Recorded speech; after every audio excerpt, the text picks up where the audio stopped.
दोस्तों, लगातार मतगणना हो रही है। अलग अलग राज्यों से रुझान निकलकर सामने आ रहे हैं, लेकिन सबसे धमाकेदार खबर निकलकर सामने आई है उत्तर प्रदेश से। लगातार ये दावा किया जा रहा था कि इस बार अखिलेश यादव पूरी तरह से फ्लॉप हो जाएंगे, राजनीति खत्म हो जाएगी, समाजवादी पार्टी खत्म हो जाएगी। तमाम तरह के दावे धरे के धरे रह गए, क्योंकि आज की जो बड़ी खबर है वो ये है कि सबसे बड़ा डेंट अगर बीजेपी को, मोदी को, शाह को किसी ने दिया है तो वो अखिलेश यादव है। आज एक एक तस्वीर में आपको दिखाने जा रहा हूं कि कैसे योगी आदित्यनाथ, मोदी, शाह, जेपी नड्डा, बीजेपी के तमाम नेताओं के साथ साथ एनडीए के घटक दल पूरी तरह से फ्लॉप साबित हुए हैं। उत्तर प्रदेश के अंदर 80 सीटों के जो सूरत हाल है उसे देखने के बाद आप समझ जाएंगे हालत बहुत बुरी होने जा रही है। पहली बात तो यह तय हो चुकी है कि एनडीए की सरकार नहीं आने जा रही है, लेकिन इंडिया गठबंधन की सरकार आती है तो अखिलेश यादव का कद क्या होगा वो ये तस्वीर तय करने जा रही है। नमस्कार, मैं हूं प्राज्वल गौतम और आप देख रहे हैं न्यूज सर्किल।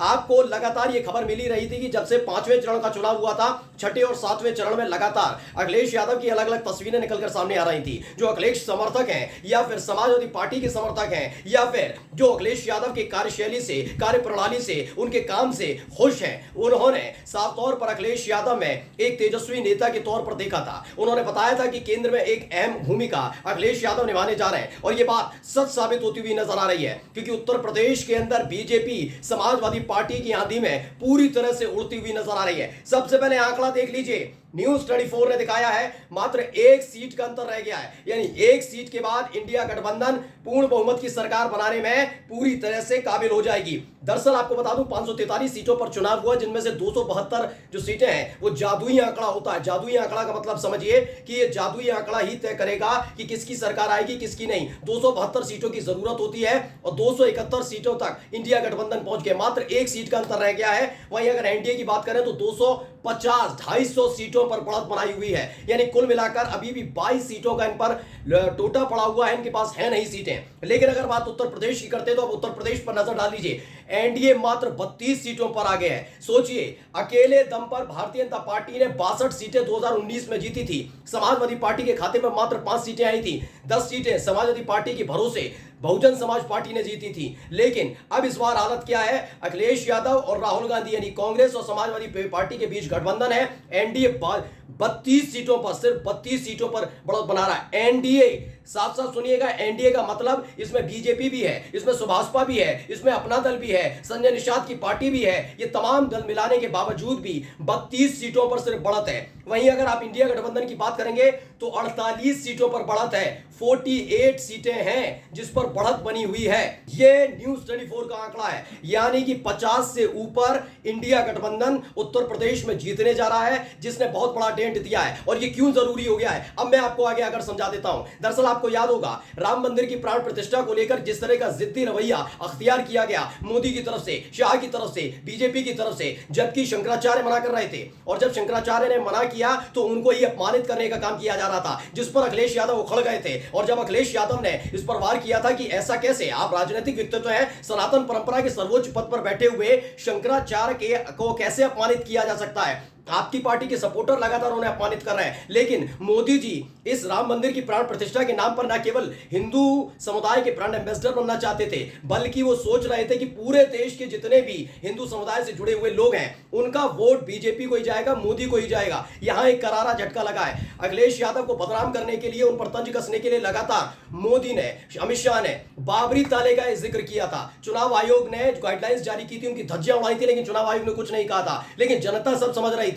उन्होंने कहा कि बुलडोजर चल जाएगा राम मंदिर पर, उन्होंने कहा बाबरी ताला लग जाएगा अगर अखिलेश यादव और राहुल गांधी साथ आ गए और सत्ता में आ गए तो। इस तरह की शब्दावली का इस्तेमाल किया गया था। लेकिन जो हिंदू परंपरा को मानने वाले लोग हैं वो जानते हैं कि इसे बरगलाने की कोशिश की जा रही थी। जिस उत्तर प्रदेश के अंदर राम मंदिर बना वहीं से ये जनादेश निकलकर सामने आ रहा है। 32 सीटों पर एनडीए सिर्फ आगे, वहीं 48 सीटों पर इंडिया गठबंधन आगे। मैं अभी भी आपसे कह के जा रहा हूं कि 50 सीटों से ज्यादा इंडिया गठबंधन जीतने जा रहा है। और यकीन मानकर चलिए, तकरीबन 30 से 35 सीटें ऐसी हैं जिस पर अकेले अपने दम पर समाजवादी पार्टी चुनाव जीतने जा रही है। यानी उत्तर प्रदेश में अखिलेश यादव का जबरदस्त जलवा देखने को मिला।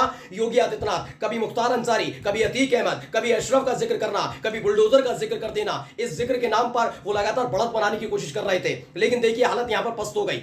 एक और बड़ी खबर मैं आपको बता दूं कि दावा किया जा रहा था कि इस बार राहुल गांधी अमेठी से चुनाव नहीं लड़ रहे हैं, लेकिन अमेठी से इस बार चुनाव नहीं लड़ेंगे। स्मृति ईरानी जीत जाएंगी। स्मृति ईरानी इस समय पीछे चल रही हैं। किशोरी लाल शर्मा जो कांग्रेस के नेता है और गांधी परिवार के बेहद खासम खास माने जाते हैं, अमेठी से उन्होंने चुनाव लड़ा और देखिए स्मृति ईरानी पिछड़ती हुई नजर आ रही है। ये किसका असर है, मैं आपको इसका भी जिक्र कर देता हूं। दरअसल समाजवादी पार्टी का इस पर असर देखने को मिल रहा है। रायबरेली और अमेठी सीट ऐसी है जहां की कई विधानसभाओं पर समाजवादी पार्टी का गठबंधन संगठन बहुत ज्यादा मजबूत है। यही वजह है कि जब 2019 में चुनाव हुआ था उस वक्त राहुल गांधी और अखिलेश यादव के बीच टाई अप नहीं था, इसीलिए अमेठी में राहुल गांधी चुनाव हार गए थे। लेकिन इस बार बेहद तगड़ी चुनौती दी है स्मृति ईरानी, जिन्हें हर कोई जानता है। किशोरी लाल शर्मा को शायद अमेठी से बाहर के लोग ना जानते हो और अमेठी में भी ना जानते हो, लेकिन इस बार जो संगठन ने काम किया है समाजवादी पार्टी के अमेठी के अंदर, उसने स्मृति ईरानी को बहुत बैकफुट पर लाकर खड़ा कर दिया है। रायबरेली पर राहुल गांधी जीत ही रहे, यानी कि जो काम 2019 में समाजवादी पार्टी ने बसपा के लिए किया था, 10 सीटें जितवाई थी, वही काम इस बार कांग्रेस के लिए अखिलेश यादव करने जा रहे हैं। अखिलेश यादव का नाम का चर्चा अब हर तरफ हो रहा है। उत्तर प्रदेश में योगी आदित्यनाथ की हर एक रणनीति, हर एक बात, हर एक बयान धरा का धरा रह गया है। यानी कुल मिलाकर जो राम मंदिर की प्राण प्रतिष्ठा के नाम पर माहौल बनाया था, आपको याद होगा राम मंदिर के नाम पर मोदी जी ने पीलीभीत में जाकर एक बयान दिया था। उन्होंने कहा था ये सारे के सारे विपक्षी भगवान राम से चिढ़ते हैं, उनको अपमानित करते हैं, उनके लिए हमने निमंत्रण भेजा था कि आइए राम मंदिर की प्राण प्रतिष्ठा में शामिल हुई। यही नहीं, बार बार इनकी तरफ से, इनके सोशल मीडिया की तरफ से कहा जा रहा था कि मुलायम सिंह यादव ने राम भक्तों पर गोली चलाई थी, जबकि जो उस वक्त एक प्रशासनिक बड़े अधिकारी थे नृपेंद्र मिश्रा, उन्होंने पोल खोल कर रख दी थी। नहीं, ऐसा नहीं है। मुलायम सिंह यादव के वक्त मैं ही प्रशासनिक अधिकारी था और जो कोर्ट का आदेश था, कोर्ट के आदेश के मुताबिक हमने यथास्थिति बनाए रखने के लिए स्वयं, यानी मुलायम सिंह यादव के कहने पर नहीं, खुद ये फैसला लिया था जिसमें गोलीबारी हुई थी। यानी नृपेंद्र मिश्रा माने जाते हैं मोदी जी के खासम खास, उन्होंने ही पोल खोल कर रख दी थी। इसका भी एक फैक्टर काम किया कि कैसे विपक्ष को बदनाम करने के लिए, उन्हें फर्जी हिंदू घोषित करने के लिए बीजेपी हमेशा यही काम करती रही है। राम मंदिर के नाम पर अपनी सत्ता चमकाने का काम कर रही है। और सबसे बड़ा सेटबैक लगा है, ये वाला स्क्रीन देखिए जरा, कहां कहां हरा रंग हो गया है। ये हरा रंग जितना भी है वो इंडिया गठबंधन का है।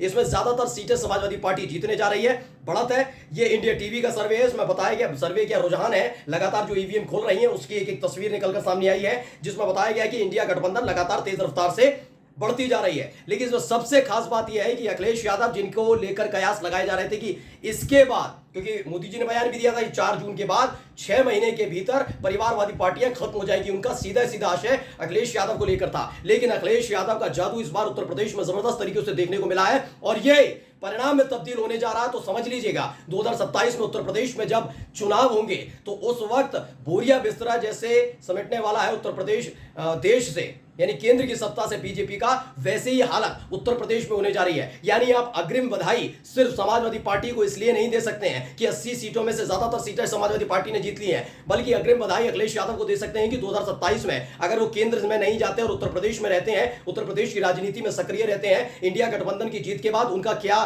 भूमिका होगी ये बाद में तय किया जाएगा। लेकिन अगर वो वहां नहीं जाते और 2027 में उत्तर प्रदेश की सत्ता संभालेंगे तो यकीनन ये आंकड़े बता रहे हैं कि 2027 में उत्तर प्रदेश में भी परिवर्तन होना तय है। नमस्कार।